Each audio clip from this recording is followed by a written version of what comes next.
Faraday law से related कुछ problems कर रहे थे। ठीक है, आज एक प्रॉब्लम और आपसे करते हैं, थोड़ी सी इम्पॉर्टेंट प्रॉब्लम है। इसके बाद हम जो है आपसे बात करेंगे सेल्फ इंडक्शन के बारे में। ठीक है, तो प्रॉब्लम देखिए है क्या, कह रहे हैं कि a magnetic field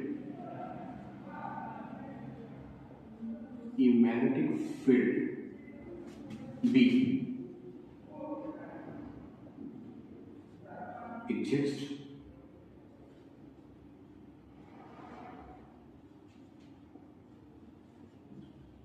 perpendicular to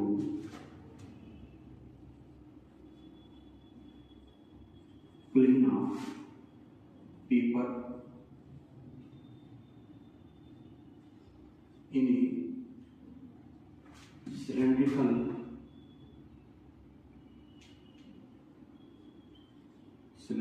volume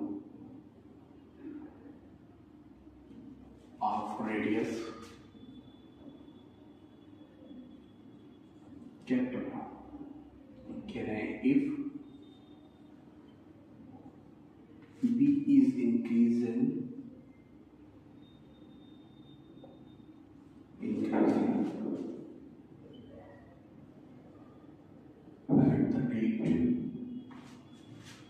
at the rate dV upon dt, तो क्या कह रहे हैं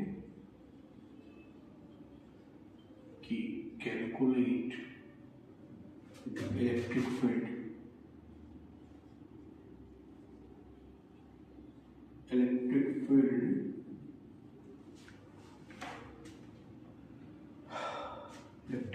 E at any radius।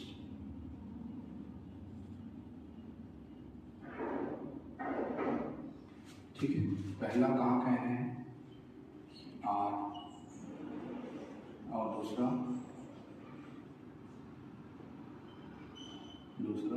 R। ठीक है, आपसे कहा क्या जाएगा कि एक magnetic field B exists perpendicular to the plane of paper in a cylindrical volume of radius R if V is increasing at the rate of dV upon dt। तो क्या कह रहे हैं कि calculate the electric field at any radius. जो कि आपको याद हो फैराडे लॉ क्या कहता था कि आपकी जो टाइम वैरिंग मैग्नेटिक फील्ड होती है वो एक इलेक्ट्रिक फील्ड प्रोड्यूस करेगी। तो उसी की बेस पर आपको ये प्रॉब्लम सॉल्व करनी है। ठीक है, तो पहला आप कहते हैं कि when capital small r is less than capital. ठीक है, तो इसमें क्या होगा, हमने कहा कि ये आपका लूप है जिसका रेडियस कितना है, कैपिटल R। ठीक है,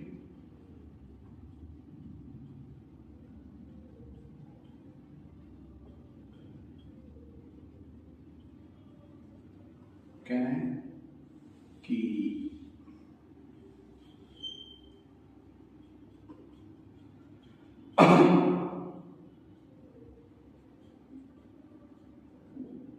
यहाँ पर सेंटर रोड। तो पहली केस क्या कह रहे हैं भैया, पहली केस आपसे कहा जा रहा है कि क्या if R is less than R। ठीक है, तो ये आपका कैपिटल R है। तो अब आप निकाल दें क्या, the magnetic flux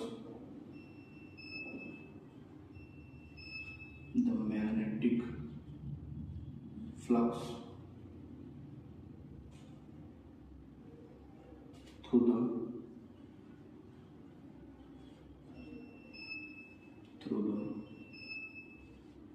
loop of radius small. ठीक है, क्या होगा मैग्नेटिक फ्लक्स फाई आपका B इंटू ए। ठीक है, स्मॉल r रेडियस कम है तो आपका एरिया पाई r स्क्वायर हो जाएगा। तो आपका फाई कितना हो गया, पाई r स्क्वायर। तो आपसे क्या पूछा जा रहा है भैया कि फ्लक्स बताइए। नाउ इंड्यूस्ड ईएमएफ E किसके बराबर था, आपने लिखा था line integral of E dot D L की, ठीक है। और ये बराबर किसके हो गया था, minus D phi upon D T के, ठीक है। तो अब चूंकि देखिए आपने कहा है कि रेडियस का लूप कितना, लूप का रेडियस कितना है, स्मॉल आर है, तो आपका ये कितना हो जाएगा ई, और इसका लाइन इंटीग्रल 2 पाई आर, ठीक है, minus D upon D T. Phi की वैल्यू आप कितना पाए हैं, B dot pi R square, ठीक है। अब चूंकि आर तो कांस्टेंट होगा तो आर तो बाहर आएगा नहीं, तो बाहर आपका क्या आ जाएगा ई 2 पाई आर, ठीक है, आपका पाई आर स्क्वायर। आर आपका डिफरेंशिएट होगा नहीं तो बाहर आ जाएगा, तो क्या हो जाएगा ये minus D B upon D T. तो ई कितना हो गया भैया, यहाँ से आप निकालेंगे तो minus R by 2 D B upon D T. मतलब आपका जो डेवलप्ड आपकी जो इलेक्ट्रिक फील्ड होगी इसकी वैल्यू ये होगी। यहाँ पर माइनस साइन क्या इंडिकेट करेगा, नेगेटिव साइन आपका लेंजला को इंडिकेट करता है। लेफ्ट में पढ़ा था लेंजला क्या होगा, जिस रीजन की वजह से प्रोड्यूस होगा उसका अपोज करेगा। तो आपका जो डेवलप्ड इलेक्ट्रिक फील्ड होगी वो क्या होगी, आपकी चेंजिंग मैग्नेटिक फील्ड के अपोजिट डायरेक्शन में होगी। ये आपका पहला हो गया। दूसरा आपसे क्या कह रहे हैं कि आप कहाँ बता दो भैया दूसरे केस में, when small R is greater than capital R, ठीक है। तब क्या हो जाएगा, आपसे कहा गया कि जब स्मॉल आर आपका क्या होगा, कैपिटल आर से बड़ा होगा, ठीक है, ठीक। तो आपका मैग्नेटिक फ्लक्स कितना हो जाएगा, मैग्नेटिक फ्लक्स आपका कितना हो गया, 5 बी ए है आपका, कितना हो जाएगा B into pi R square हो गया ये, ठीक है ना। इंड्यूस ईएमएफ कितना हो जाएगा आपका, इंड्यूस ईएमएफ की डेफिनेशन से, ये तो डेफिनेशन पहले से ही है, तो अब आपका ई, ये आपका 2 पाई आर ही रहेगा, और इसकी वैल्यू आप रख दें डी अपॉन डी टी, और कितना हो जाएगा B into capital R square, ठीक है। तो ई डॉट 2 पाई आर, और बराबर किसकी हो जाएगा minus pi R square D B upon D T.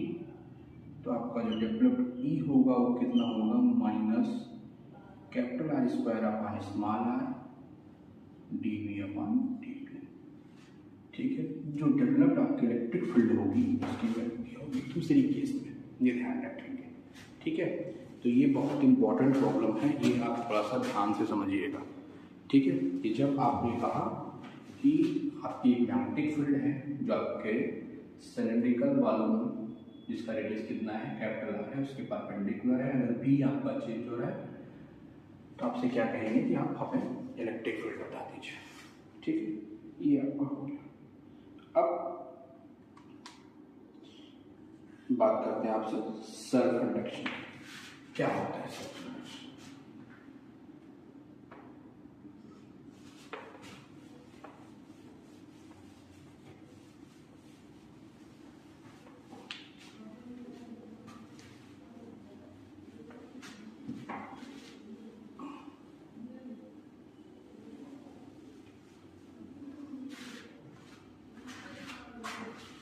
देखिए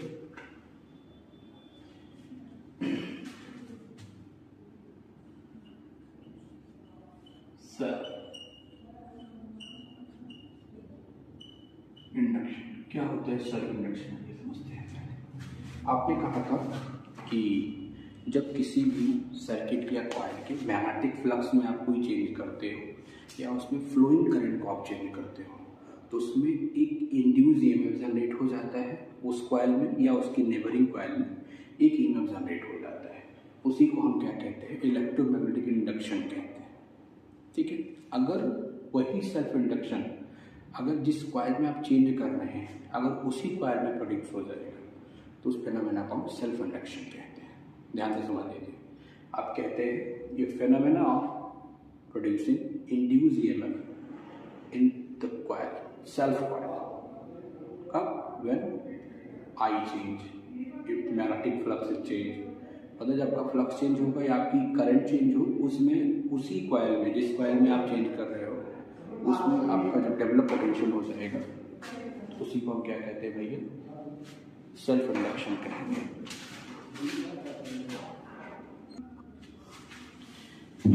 सेल्फ इंडक्शन क्या होगा समझ आया आपको, कि उसी कॉइल में या आपके नेबरिंग उसी जब आप मैग्नेटिक फ्लक्स में कोई चेंज करें या करंट में चेंज नहीं करेंगे, उसी कॉइल में जो डेवलप्ड आपका पोटेंशियल ईएमएफ अगर जनरेट हो जाता है तब उसको सेल्फ इंडक्शन कहते हैं। जैसे ये देखते हैं कि हमने कहा कि हमारे पास सर्किट है, यहाँ पे कोई क्लोज सर्किट है, ठीक है, यहाँ पे कोई क्लोज सर्किट है सी है, और इसमें करंट आई आपकी फ्लो होगी, ठीक है। जब आई करंट फ्लो होगी तो क्या होगा, ऑलस्टेड का एक्सपेरिमेंट क्या कहेगी, अगर किसी भी कॉइल में आपकी करंट या किसी भी वायर में करंट फ्लो हो तो उसके अराउंड एक मैग्नेटिक फील्ड डेवलप होगी, और वो जो डेवलप मैग्नेटिक फील्ड होगी उसकी वजह से एक मैग्नेटिक फ्लक्स डेवलप होगा, और उस मैग्नेटिक फ्लक्स का जो मैग्नीट्यूड होगा वो डायरेक्टली किस पर डिपेंड करेगा, आई पर, ठीक है। जब इस प्रोपोर्शनलिटी साइन को हटाते हैं तो यहाँ पर एक कांस्टेंट यूज करते हैं एल, वेयर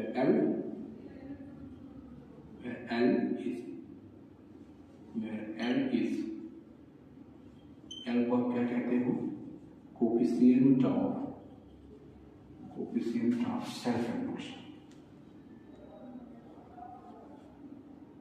एल को हम क्या कहते हैं, कोफिशिएंट ऑफ सेल्फ इंडक्शन, या इसी को सेल्फ इंडक्टेंस भी कहते हैं, ठीक है। जब आपकी करंट चेंज होना शुरू होगी, ठीक है, आप कहोगे कि व्हेन आई चेंज, जब आई आपकी क्या होगी, चेंज होगी, तो क्या होगा, जो आई चेंज हुआ तो लिंक्ड मैग्नेटिक फ्लक्स भी चेंज होगा,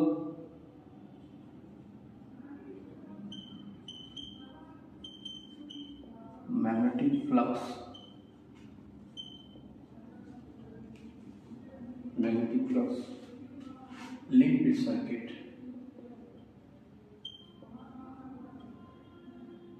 linked with circuit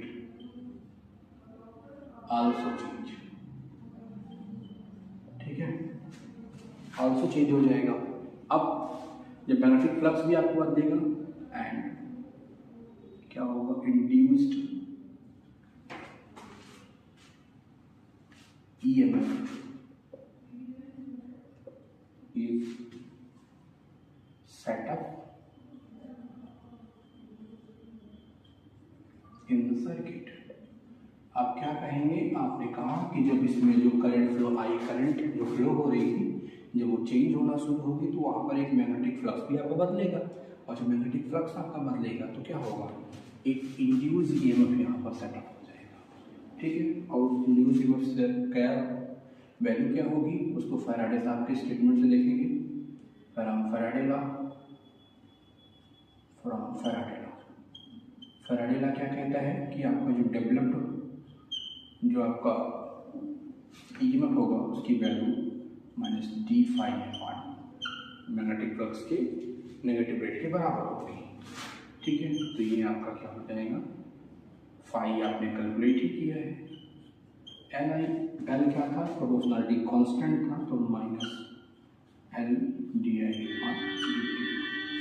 इसको इक्वेशन नंबर 1 मानते हैं, और ये इक्वेशन नंबर 2 आपका हो गया, ठीक है।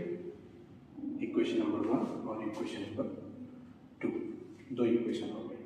अब ये तो आपका हो गया कि जब आपकी करंट, इन दोनों इक्वेशन को हमने इक्वेशन नंबर 1 2 इसलिए कहा है, इनका यूज करना है आगे, तो थोड़ा सा आप ध्यान रखिए,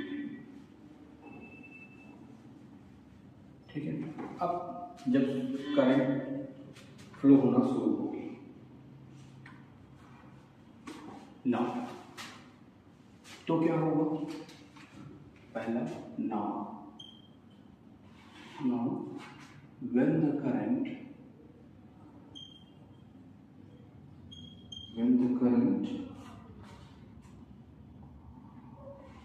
is first switch on,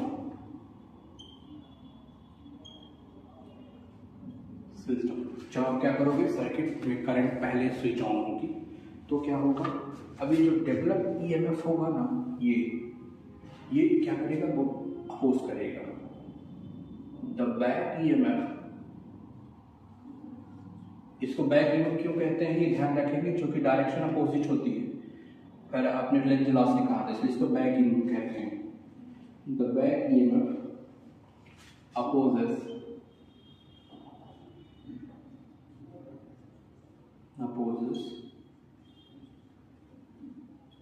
the growth of the current,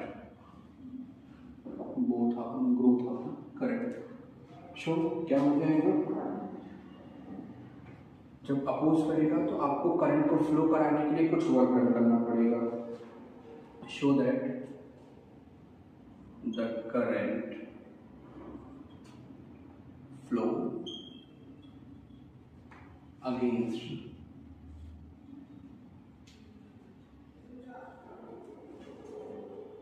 the back EMF,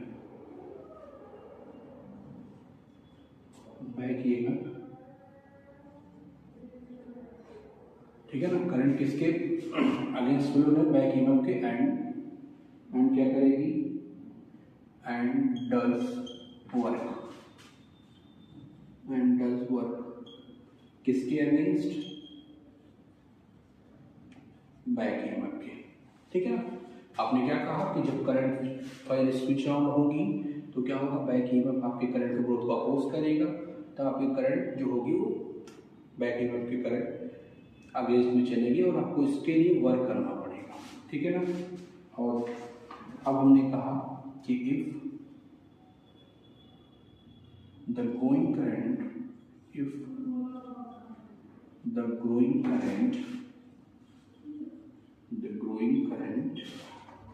current at any instant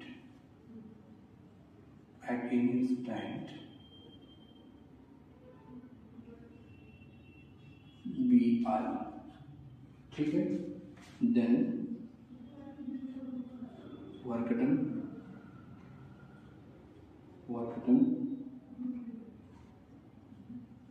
in short time dt।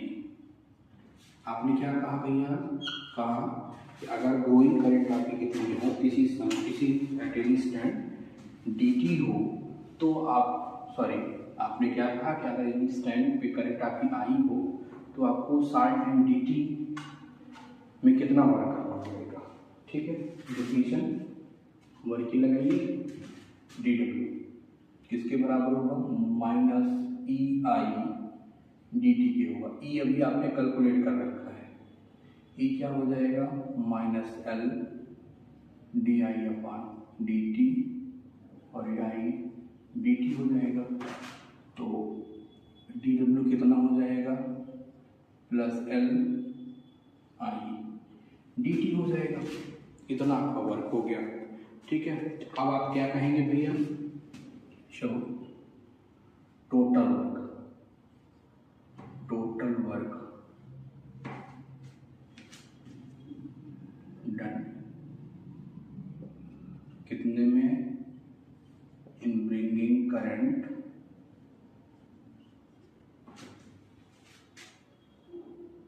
From 0 to I0, ठीक है ना। I0 मतलब मैक्सिमम करंट कितना हो जाएगा, W, और आपका इंडिकेट होगा 0 से कहाँ तक, I0 तक, L डी आई टी कितना हो जाएगा भैया, 1/2 L I0 का स्क्वायर, ठीक है। इतना वर्क हो जाएगा फ्रॉम वर्क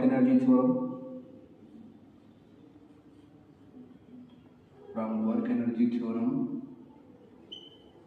ये W आपका एनर्जी के रूप में स्टोर्ड हो जाएगा, ठीक है। तो आपके इंडक्टर की तरह इतनी अमाउंट ऑफ एनर्जी क्या की जाती है, स्टोर भी की जाती है, ये भी ध्यान रखेंगे। स्टोर्ड एनर्जी कितनी हो जाएगी, 1/2 Li0 का square, where Li is the peak current, ठीक है। अब 3 इक्वेशन आप पाए हैं, ठीक है ना।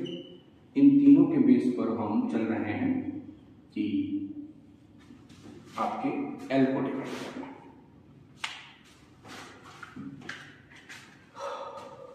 फाइंड करिए एल मतलब सेल्फ इंडक्टेंस, ठीक है, डिफाइन करिए। पहला इक्वेशन नंबर 1 देखिए। इक्वेशन नंबर 1 आपका क्या था कि फाई आपका एल आई के बराबर, ठीक है। हमने कहा if I is equal to 1 ampere, I आपका क्या हो जाए 1 एम्पियर की हो जाए, तो एल आपका क्या हो जाएगा 5 हो जाएगा।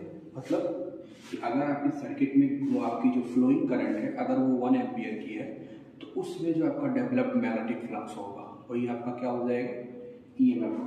मतलब the self inductance of circuit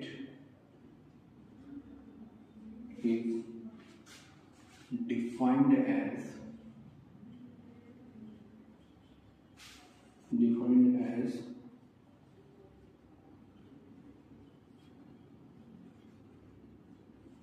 magnetic flux linked with the circuit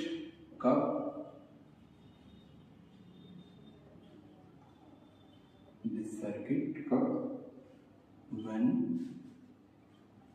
1 ampere current flow through it, ठीक है।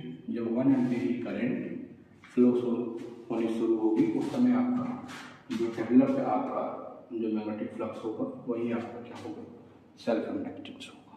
पहला। दूसरा इक्वेशन आपको क्या मिला है, दूसरा इक्वेशन आपका जो है वो आपका E is equal to minus L D I upon D T है। तो यहाँ से अगर हम कह दें कि if D I upon D T -1 ampere per second, ठीक है, तो क्या हो जाएगा एल आपका किसके बराबर हो गया भैया, फिर ई के बराबर। तो आप कहेंगे the L is defined as, L को आप क्या डिफाइन करेंगे, defined as the EMF induced in the circuit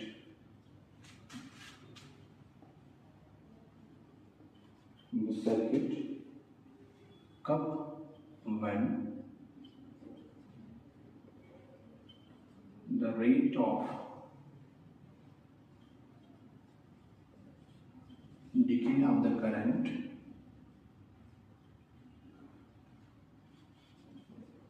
is unity, ठीक है ना। जब डिके क्या हो यूनिटी होगा तो उस समय आपका जो ई होगा वही क्या कहा जाएगा एल कहा जाएगा। ये दूसरी डेफिनेशन होगी। तीसरी डेफिनेशन, जो तीसरा इक्वेशन आप पाएंगे, ठीक है, तीसरा इक्वेशन आपको क्या मिला है भैया, तीसरा इक्वेशन आपको मिला है W is equal to half L I nought का स्क्वायर, ठीक है। तो यहाँ से आप L निकाल दें, क्या हो जाएगा 2W अपॉन आई नॉट का स्क्वायर, ठीक है। तो हम कह दें if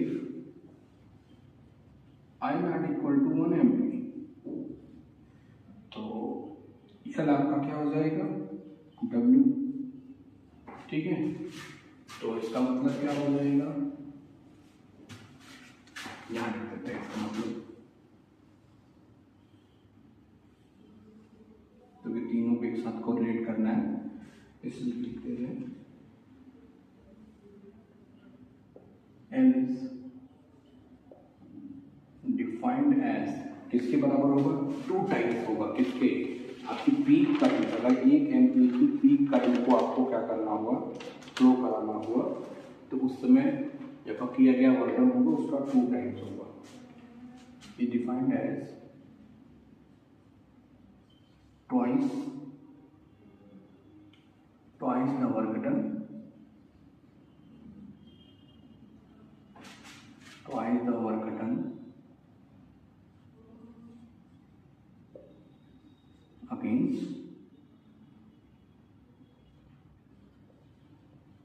unit current in the circuit। ठीक है भैया, तीनों डेफिनेशन देखिए। यहाँ पर पहला था एल आपका किसके बराबर था कि the self inductance of the circuit is defined as the magnetic flux linked with the circuit when one current ampere current flow through. जब 1 एम्पियर की करंट आपकी अक्रॉस सर्किट फ्लो हो तो उस समय आपका जो डिफरेंट मैग्नेटिक फ्लक्स होगा वही आपका क्या कहा जाएगा, सेल्फ इंडक्टेंस। एक डेफिनेशन। दूसरी एल क्या है कि जब D I upon D T आपका क्या होगा, -1 हो, मतलब जो रेट ऑफ डीके हो अगर वो यूनिटी होगा तो उसमें जो आपका डेवलप ईएमएफ होगा वही आपका सेल्फ इंडक्टेंस कहा जाएगा।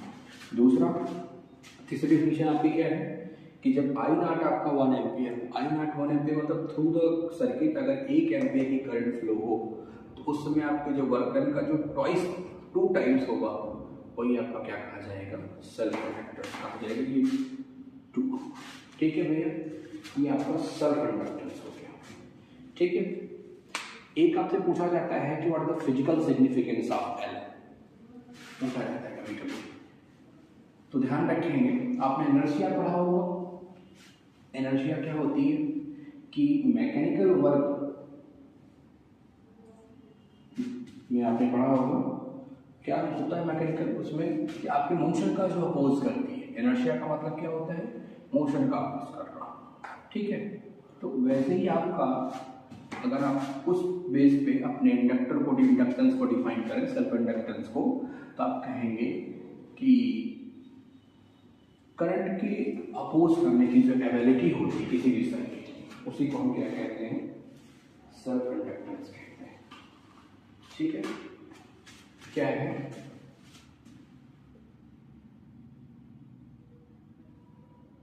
आप जो कहते हो कि the rate of self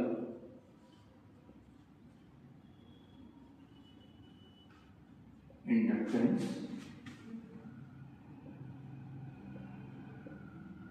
same as किसके, सेम एज इनर्शिया के।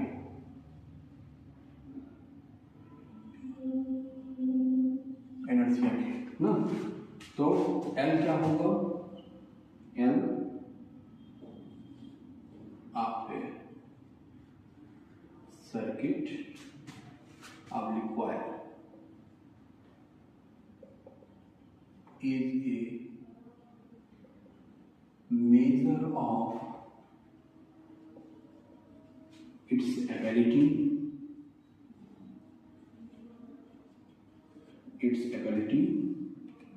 to oppose the change in magnetic flux, change in magnetic flux. ध्यान से इस बात को समझ लीजिए,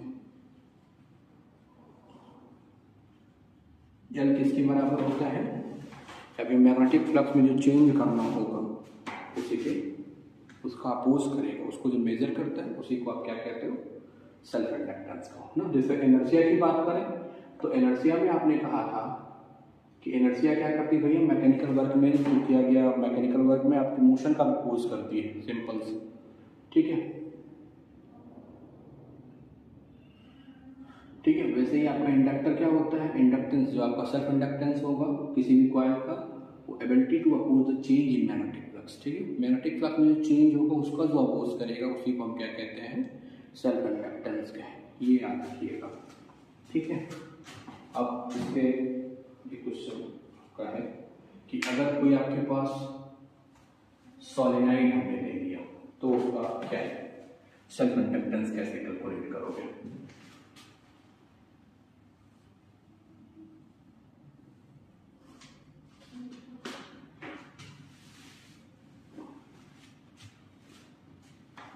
सेल्फ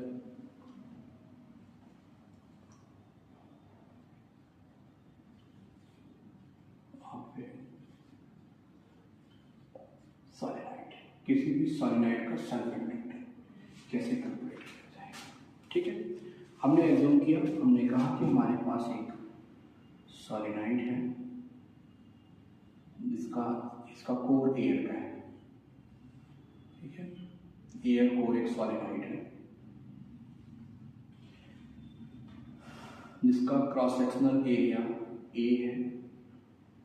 ठीक है, क्रॉस सेक्शनल एरिया ए है, इसकी लेंथ आपकी स्मॉल एल है और इसमें small N number of turns हैं पर यूनिट लेंथ। ध्यान से समझने से हमने एज्यूम क्या किया, हमने कहा कि एक स्मॉल एल लेंथ का हमारे पास एक सॉलिनाइड है, इसमें इसका क्रॉस सेक्शन एरिया कितना है ए है और उसमें small N number of turn है पर यूनिट लेंथ है। ठीक है, तो आपसे कहा जा रहा है कि इसका आप सेल्फ इंडक्टेंस कैलकुलेट करके दे दीजिए।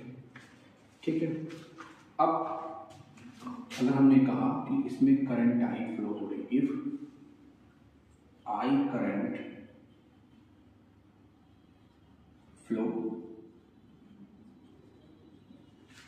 थ्रू द सॉलिनाइड,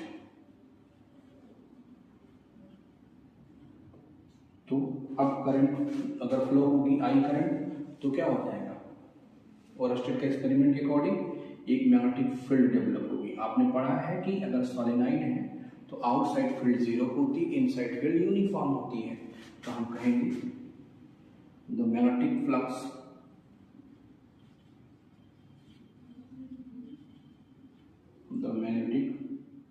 पहले मैग्नेटिक फील्ड निकालते हैं, मैग्नेटिक फील्ड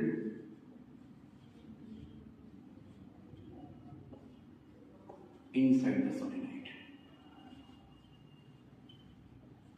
ठीक है, बी कितना हो जाएगा, म्यू नॉट एन आई हो गया, ये तो आपने पढ़ा ही है। ठीक है, वेयर आई क्या है, करंट है, N is the number of loop per unit length होती है। ठीक है, आई अगर आपको निकल गई तो आप कहेंगे फ्लक्स निकाल दें।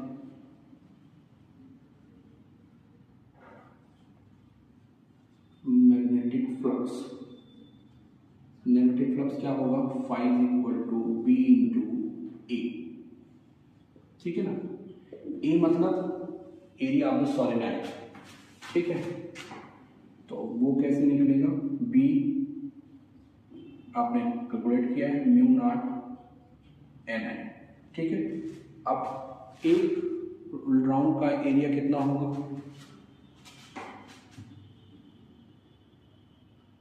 हमने कह दिया ए है तो क्या हो जाएगा N L into A, L length of the solenoid है, एन नंबर ऑफ लेंथ है, सब मल्टीप्लाई हो कितना टोटल एरिया आपका निकलेगा, और आपका mu naught N square I L, इतना आपका फाई होगा।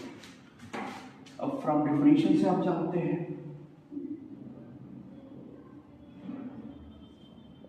फ्रॉम डेफिनेशन फाई क्या होता है,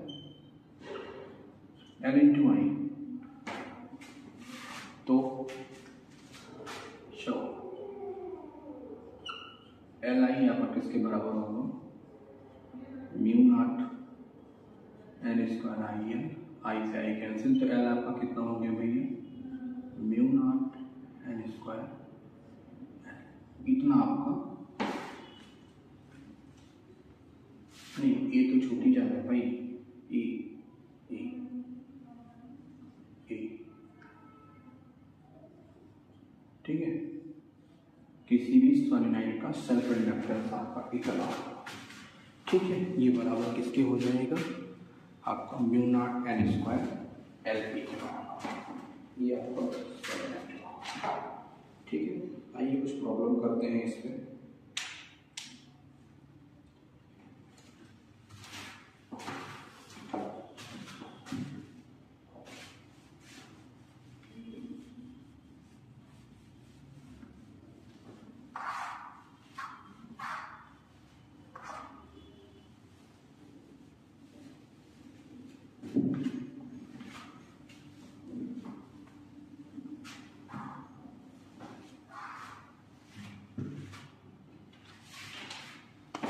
प्रॉब्लम में देखिए पढ़ते हैं।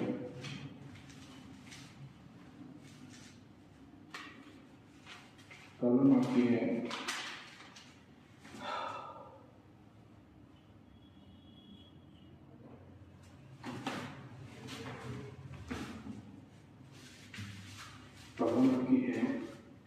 कि an air solenoid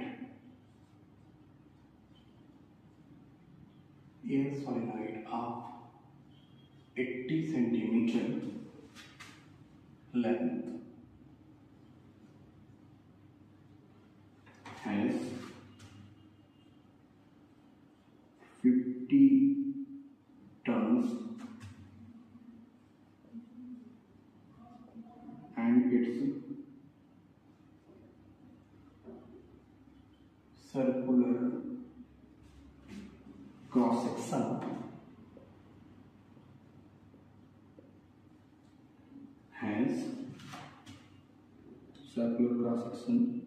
has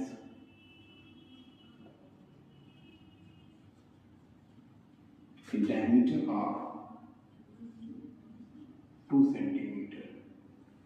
तो क्या कह रहे हैं,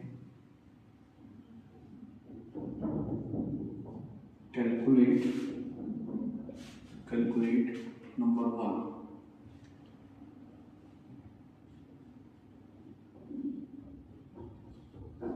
self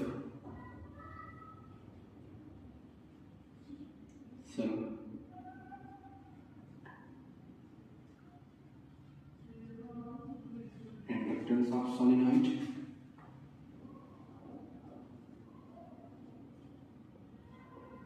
ठीक है। दूसरा क्या कह रहे हैं कि self linked flux of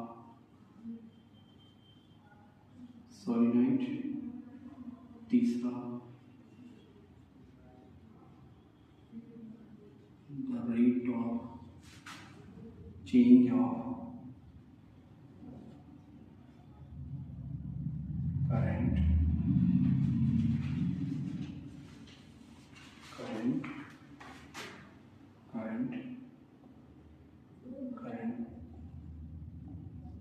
in the solenoid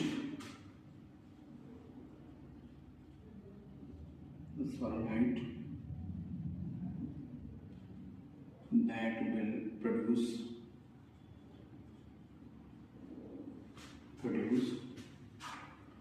a self-induced EMF of 0.3 volt. ठीक है। कह रहा है कि एक आपके पास एयर सॉलिनॉइड है जिसकी लेंथ कितनी है 80 सेंटीमीटर। एल कितना दिया है भैया 80 सेंटीमीटर। तो कितना हो जाएगा ये मीटर में 0.8 मीटर। ठीक है, आगे चलिए। Has 50 tons and it's circular cross section has a diameter of 2 centimetre. तो टन्स कितना दिया रहा है 50 टन्स पर सेंटीमीटर होगा ना, 50 टन्स पर सेंटीमीटर ध्यान रखेंगे। तो मीटर में कितना हो जाएगा भैया n 0.85। ठीक है, यहाँ पर कितना हो जाएगा 625। ठीक है, ये n दिया है कैपिटल N। ठीक है, तो आपसे फर्क निकालना था तो 0.8 से हमने मल्टीप्लाई कर दिया और सॉरी डिवीजन करा दिया, तो आपका ये मिल जाएगा इतना terms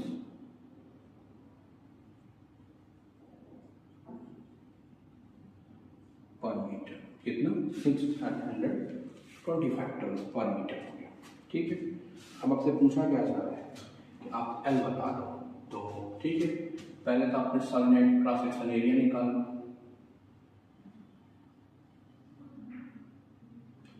the cross sectional area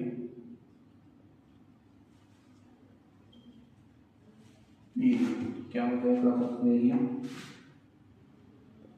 pi R square, pi 3.14 R, diameter कितना दिया है 2 सेंटीमीटर।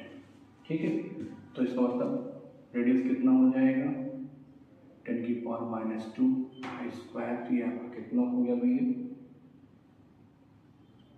3.14 × 10⁻⁻4 मीटर स्क्वायर, इतना आपका हो गया।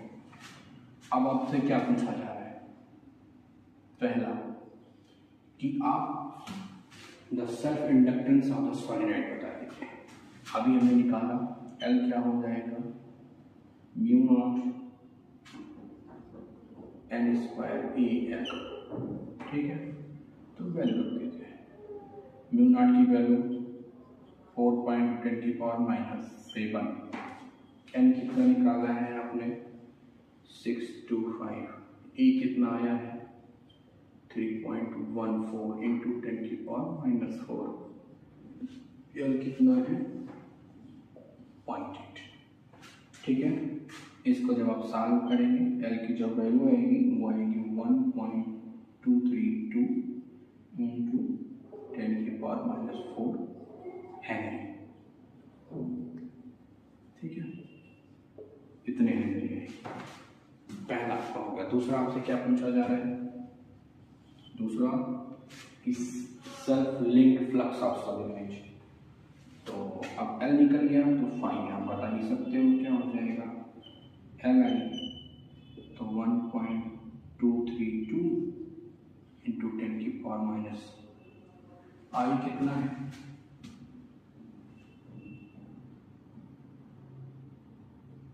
I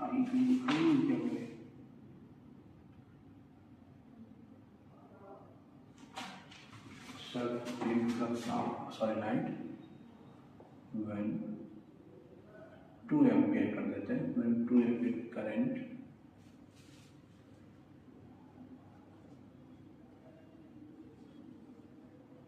flow. ठीक है, तो वैल्यू ऑफ Tg2 की तो कितना आ जाएगा 2.464 × 10⁻² वेबर। ठीक है, इतना आपका लिया है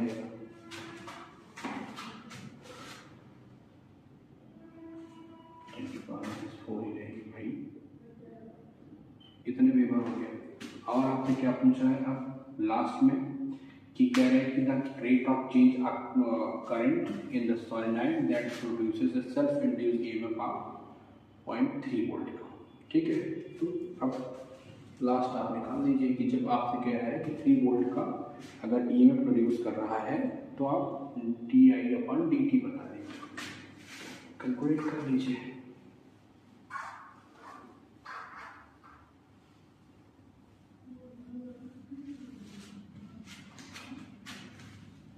E कितना दिया है 0.3 वोल्ट। तो तीसरा देखिए E = क्या होगा -L di/dt। तो L आपका क्या हो जाएगा, नहीं हमें निकालना है di/dt। तो ये आपका क्या हो जाएगा E/L, माइनस साइन इसलिए नहीं ले रहे चूंकि न्यूमेरिकल बताना है हमें, तो नहीं ले रहे, बाकी आप ले सकते हैं, नहीं भी ले सकते हैं, कोई दिक्कत नहीं है। ठीक है, यहाँ पर कितना हो जाएगा 0.3 और इसकी वैल्यू कितनी है 1.232 × 10⁻⁴। सॉल्व करेंगे इसको तो आपका आता है 2.43 × 10⁻³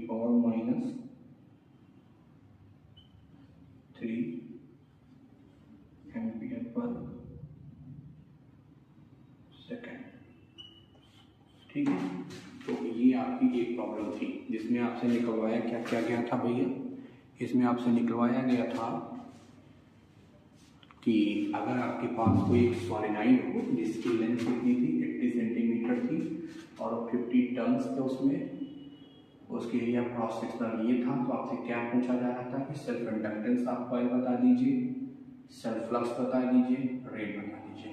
ठीक है भैया, तो ये आपका तीनों निकल गया है। ठीक है, अब अगले लेक्चर में हम इसी से रिलेटेड कुछ और प्रॉब्लम सॉल्व करेंगे। इसके बाद आपका म्यूचुअल इंडक्टेंस पढ़ा जाएगा।